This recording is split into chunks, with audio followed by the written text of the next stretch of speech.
ऐसा कहते हैं कि जिसका शनि प्रतिकूल होता है उसको फिर किसी परेशानी की ज़रूरत नहीं है, क्योंकि परेशान तो वो होके ही रहता है। इसी प्रकार से जिस पे शनि मुदित होता है उसके अच्छे समय की शुरुआत समझनी चाहिए। आज हम आपको बताएंगे शनिवार के व्रत की विधि, और शनिवार व्रत किसके लिए शुभ होता है ये भी जानिए। हम हैं एस्ट्रोलॉजर डॉक्टर उमाश्री, हमारे चैनल में आपका स्वागत है। आइए आज का वीडियो शुरू करते हैं, लेकिन उससे पहले छोटी सी रिक्वेस्ट है, अगर आप हमारे चैनल पर पहली बार विजिट करने आए हैं तो हम आपका वेलकम करते हैं। और छोटी सी रिक्वेस्ट है, अगर आपकी रुचि ज्योतिष, तंत्र मंत्र, वास्तु में है, पूजा पाठ में है, व्रत उपवास में है, तो ये चैनल आपके बहुत काम का है। यहाँ इसी तरह की जानकारी आपके लिए उपलब्ध होती है, तो इसको सब्सक्राइब अवश्य करिए। हम डेली ऐसे वीडियो डालते हैं जो आपकी किस्मत को चमकाने में अहम भूमिका निभा सकती हैं, तो चैनल को सब्सक्राइब करिए। हमें 25 साल का एक्सपीरियंस है। हमारे इस एक्सपीरियंस का लाभ लेने के लिए, हमसे जुड़ने के लिए डिस्क्रिप्शन में ईमेल आईडी के ज़रिए संपर्क करना होता है। ये सर्विस चार्जेबल होती है। तो आइए आज का वीडियो शुरू करते हैं जो आपके बहुत काम का है। मित्रों, शनिवार का व्रत वृषभ लग्न वालों के लिए फ़ायदेमंद होता है, तुला लग्न वालों के लिए फ़ायदेमंद होता है, मकर लग्न वालों के लिए फ़ायदेमंद होता है और कुंभ लग्न वालों के लिए फ़ायदेमंद होता है। लेकिन अन्य लोगों को इसका व्रत करके मानसिक शांति होती है और इनको व्रत करना ही चाहिए। इससे इनके अनिष्टकारी प्रभाव समाप्त हो जाते हैं। तो अन्य लग्न वाले भी शनि को शांत करने के लिए शनि मंत्र जाप कर सकते हैं और दान इत्यादि कर सकते हैं। ये व्रत सभी के लिए फलदायी होता है, कष्ट निवारक साबित होता है। जो 4 लग्न हमने आपको बताए उसमें शनि योग कारक होता है और उनको अच्छी खासी नौकरी मिलती है शनिवार के व्रत करने से।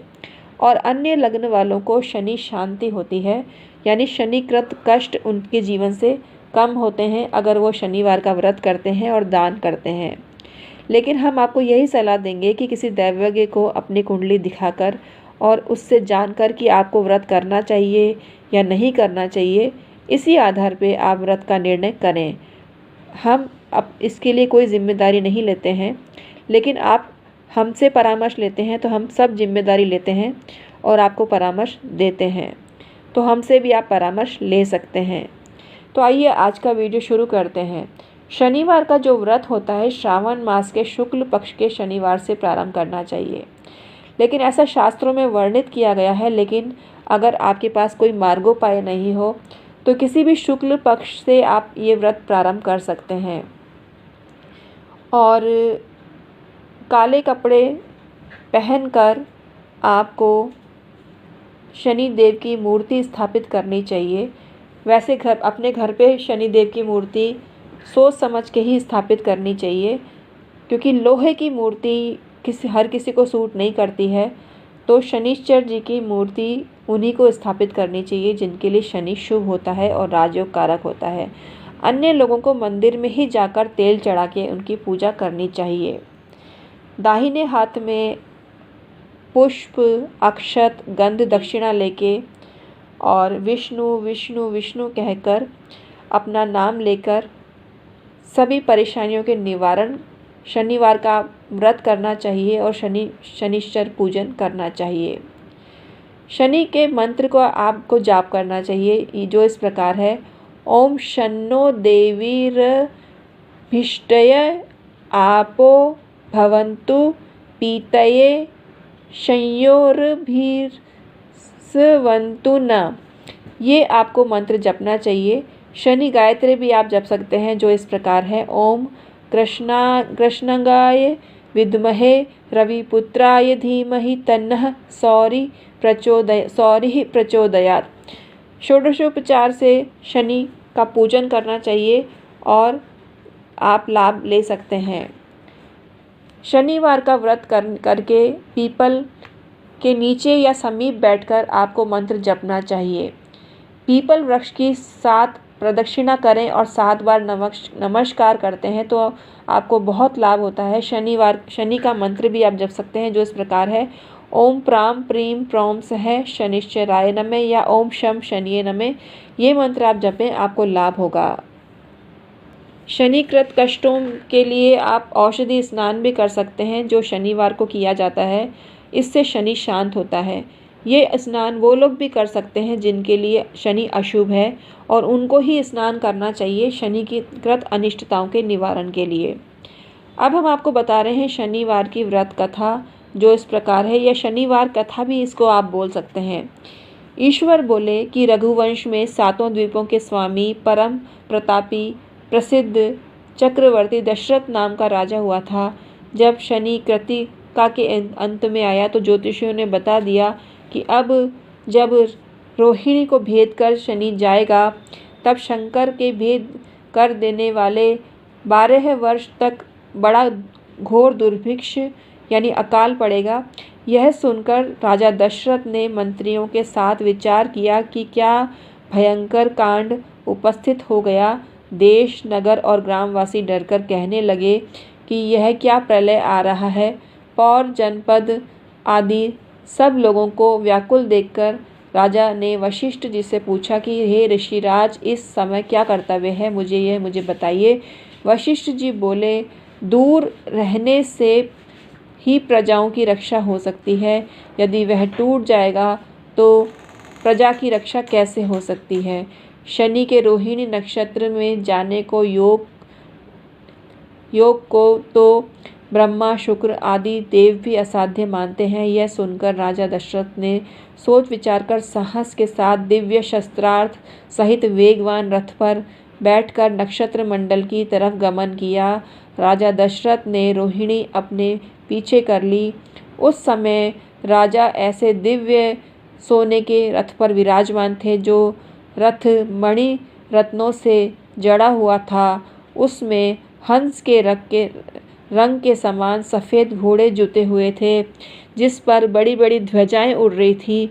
स्वयं राजा दशरथ भी उज्ज्वल केयूर और मुकुट पहने हुए थे, महारत्नों से दीप्त हो रहे थे। वह आकाश में दूसरे सूर्य के समान विराजमान हो रहे थे। धनुष को कान तक खींच रखा था, उस पर सहारास्त्र चढ़ा रखा था। कृतिका के अंत में शनि ठहर कर रोहिणी में प्रविष्ट हुआ तो क्या देखता है, क्रोध से आंखें चढ़ाए हुए वीरवर दशरथ अगाड़ी ही रास्ते में खड़े हुए हैं, एवं उनके धनुष पर देव असुर दोनों के भयंकर सहारास्त्र चढ़ा हुआ है। उसके भय से शनिदेव हंसकर बोले कि हे राजेंद्र, तेरा पुरुषार्थ एकदम बैरियों को डरा देने वाला है। हे राजन, देव, असुर, मनुष्य, सिद्ध, विद्याधर, उरग, ये सब मेरे देखने मात्र से भस्म हो जाता है। पर हे राजेंद्र, मैं तेरे इस तप और पौरुष से परम प्रसन्न हुआ हूँ। हे रघुनंदन, मैं वर दूंगा, जो इच्छा हो सो मांग लो। यह सुनकर दशरथ जी बोले कि जब तक नदी, समुद्र, चांद, सूरज और जमीन है, तब तक हे शनै, तुम रोहिणी को भेद कर न जाना। हे सूर्य पुत्र, मैं यही वर चाहता हूँ, इस वर के सिवा दूसरा वर नहीं मांगता। जब शनि ने स्वीकार कर लिया कि ऐसा ही होगा, तो राजा कृत्य हो गया कि अब कभी 12 वर्ष का दुर्भिक्ष न होगा, एवं यह मेरा यश तीनों लोकों में सदा फैलेगा। राजा वर पाकर परम हर्षित हुआ, रोमावली खड़ी हो गई। धनुष रख हाथ जोड़कर शनिदेव का स्तोत्र पढ़कर उपस्थान करने लगा। ये शनिकृत जो दशरथ कृत शनि स्तोत्र है, ये आप YouTube पर सर्च करिए और YouTube पर दशरथ कृत शनि स्तोत्र आपको मिल जाएगा। इसको पढ़ने से आपको बहुत लाभ होगा और शनिकृत कष्ट तुरंत जीवन से मिट जाएंगे। आगे की कथा सुनिए। इस प्रकार राजा के द्वारा स्तुति करने पर महाबली ग्रहराज सूर्यपुत्र परम प्रसन्न होकर शुभ वाक्य बोला कि हे राजेंद्र, हे सुव्रत, मैं तेरे स्तव से परम प्रसन्न हुआ हूँ। अतः ए रघुवंश राज, एक वर देता हूँ। तो दशरथ बोले, हे पिंगलाक्ष, आज से आप मेरे तीनों लोकों में पीड़ा न करना, क्योंकि हे नाथ, इससे जीव बड़े दुखी होते हैं। हे सूर्यपुत्र, आपको तीनों लोकों की रक्षा करनी चाहिए। शनि बोले, ग्रहों में मैं एक ही सबका राजा हूँ, सब ग्रह मेरे अधीन हैं। मैं तुम्हारे स्तव से प्रसन्न हूँ, पीड़ा न करूँगा। हे महाराज, तीनों लोकों में कोई दुखी नहीं होगा। दशरथ जी बोले कि हे भगवान, आपकी आराधना किस विधि से होती है जिससे आप प्रसन्न होते हो, ये मुझे बता दीजिए। तब शनिदेव बोले, अपने व्रत की विधि जो आपको बता रही हूँ, इसको ध्यान पूर्वक सुनिए।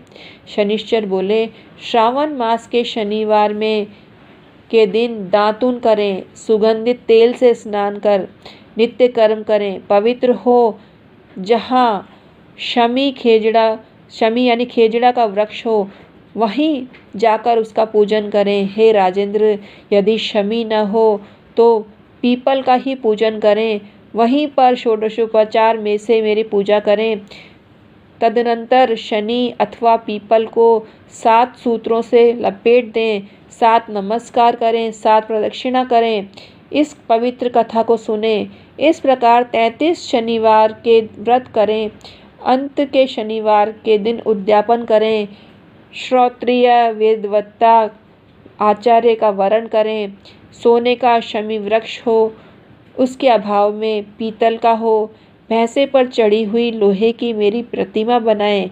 वह द्विभुजी लंबी पाशदंड हाथों में हो, आंखें पिंग वर्ण हो, मोटी हो, ग्रीवा श्वेत हो। सोने के पीपल या शमी के 7 पत्तों पर 7 काले वस्त्र लपेटें। उपवीतादिक द्रव्यों से पहले की तरह पूजें। तदनंतर ओम क्षमाग्नि राग्निभि करत शन स्तपतु सूर्यः संवातो वात परपा अपास्त्रिध। इस मंत्र से शमी की समिध घृतयुक्त हवनीय पदार्थों से 108 आहुति दें। अंत में खिचड़ी की 108 आहुति दें, उसी से बलि करें। आचार्य को बछड़े वाली काली दूध देने वाली गऊ दें। 7 ब्राह्मणों को गंधाक्षत पुष्प फल आदि से पूजकर शक्ति के अनुसार वस्त्र और दक्षिणा दें। तिल और उड़द मिले हुए अन्न से उत्तम ब्राह्मणों को भोजन कराएं। उनका आशीर्वाद लेकर भाई बंधुओं के साथ भोजन करें। वस्त्रों के सहित प्रतिमा को आचार्य के लिए देवें। हे राजेंद्र, उसकी 7 जन्म तक दरिद्रता समाप्त हो जाती है और ऐश्वर्य प्राप्त होता है, संतति प्राप्त होती है और अंत में मोक्ष पाता है। मैं उस पर प्रसन्न होकर गोचर, अष्टक वर्ग, जन्मस्थ, द्वादशस्थ और अष्टम स्थान में भी हूँ, तो भी श्रावण के शनिवार के दिन व्रत और पूजा कर देने से सुख देने वाला ही होता हूँ। ब्रह्मा, शिव, हरि, मुनि, सनकादिक, लक्ष्मी, उमा, सावित्री और पवित्र मुनि पत्नियाँ, राजा महाराजाओं को मैंने रुष्ट होकर स्थान भ्रष्ट कर दिए, दुखी किए। देश, नगर, ग्राम, गज, ऊंट और घोड़े से मेरी क्रूर दृष्टि से देखने मात्र से ही उसी समय नाश को प्राप्त हो जाते हैं। हे राजन, इस कारण मेरे सताए हुओं को ब्रह्मा, विष्णु और महेश भी नहीं बचा सकते। शनिदेव के वचन सुनकर राजा दशरथ बहुत प्रसन्न हुए। नमस्कार, प्रदक्षिणा कर और वरदान प्राप्त कर अयोध्या को चल दिए। वहाँ पर श्रावण के शनिवार के दिन भगवान शनिदेव का व्रत और पूजा की। इस कारण उनके राज्य में अच्छी वृष्टि हुई और दुर्भिक्ष का भय भी समाप्त हुआ।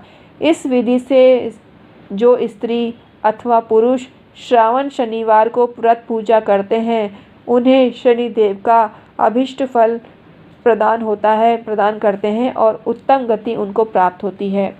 तो आज हमने आपको बताया शनि का महत्व, शनिवार की कथा और शनिवार का व्रत कैसे किया जाता है, ये भी हमने आपको बताया। तो आज की जानकारी आपको कैसी लगी, हमें अवश्य ही अवगत कराना। Thank you so much.